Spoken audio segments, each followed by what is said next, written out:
Morning everyone. Today is Monday the 23rd of March and I thought I would send you an update just to tell you a bit about how I'm doing and what I'm thinking. Last week was a really crazy week and I spent much of the week just responding to the news as it came in. Behind the scenes we were doing a lot at church, thinking about who we need to care for, how we need to care, who to communicate with, how to communicate. And it felt as if everything we put in place every day changed as the situation continued to develop through the week. But I think the point we've got to now is we've got a few things in place, and hopefully over the coming weeks we'll keep being in touch and offering ways to support you in your faith and to encourage you. On the domestic front, our daughter's GCSEs were cancelled, so we spent a lot of the week mopping her up and helping her to think about the shape of the next 6 months. It looks like she has nothing at all to do for 6 months.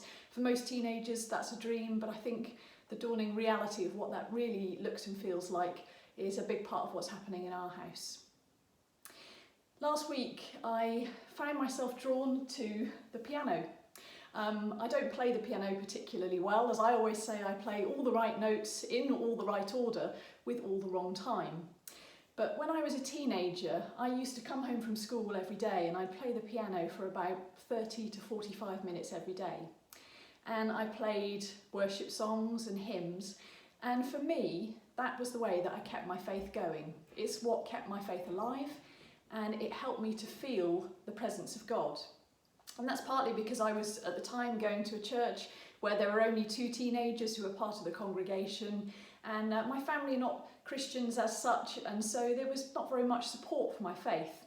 So the piano really kept my faith alive.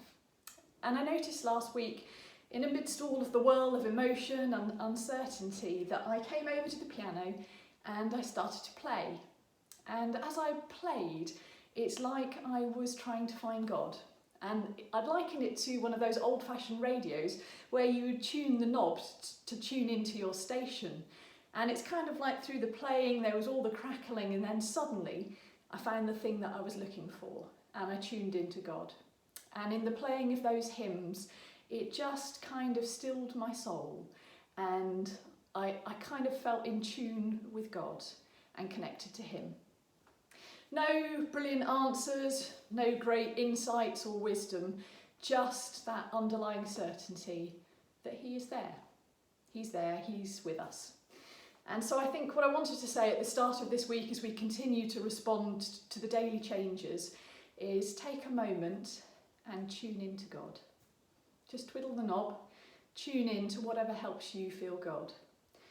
I think for me, music was always helpful because it's a way of feeling and communicating that doesn't involve words.